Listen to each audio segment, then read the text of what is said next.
इल्म किस हद तक ज़रूरी है, इल्म हर इंसान को सीखना कितनी ज़रूरी है, आप एक हदीस के मुताबिक अंदाज़ा लगा सकते हैं।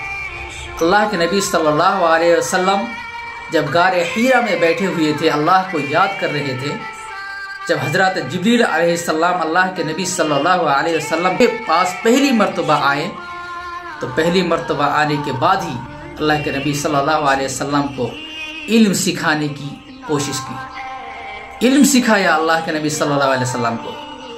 अगर हज़रत जिब्रील चाहते, अल्लाह अगर चाहता तो कुछ और भी सिखा सकते थे, लेकिन अल्लाह के नबी सल्लल्लाहु अलैहि वसल्लम को हज़रत जिब्रील अलैहिस्सलाम ने जो सबसे पहला लफ्ज़ आकर कहा उनके सामने, वो था कि इक़रा, पढ़िए। अल्लाह के नबी सल्लल्लाहु अलैहि वसल्लम तो उससे पहले पढ़ना नहीं जानते थे। अल्लाह के नबी सल्लल्लाहु अलैहि वसल्लम ने जवाब दिया कि मैं तो उम्मी हूँ, मैं तो पढ़ना नहीं जानता। फिर अल्लाह के नबी सल्लल्लाहु अलैहि वसल्लम को हज़रत जिब्रील अलैहिस्सलाम ने अपने सीने से ऐसे जकड़ा जैसे उनकी जान निकल गई। उसके बाद फिर हज़रत जिब्रील अलैहिस्सलाम ने इस लफ्ज़ को दोहराया, इक़रा बिस्मि रब्बिकल्लज़ी खलक़, पढ़ उस रब के नाम से जिसने तुझे पैदा किया। तो आप समझ सकते हैं इल्म की कितनी अहमियत है इस्लाम में।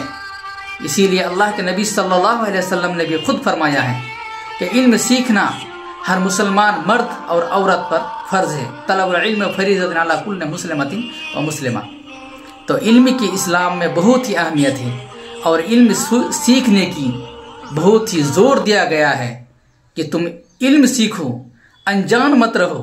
जब तक तुम इल्म नहीं सीखोगे, अच्छे और बुरे की तमीज़ नहीं कर पाओगे, जब तक तुम इल्म नहीं सीखोगे, कुरान व हदीस को नहीं समझ सकते, जब तक तुम इल्म नहीं सीखोगे, गंवार रहोगे, तो तुम्हें कोई भी इंसान कहीं से भी कहीं उठाकर बैठा सकता है, कुछ भी तुम्हें समझा सकता है, झूठ फैला सकता है, झूठ को तुम्हें समझा सकता है।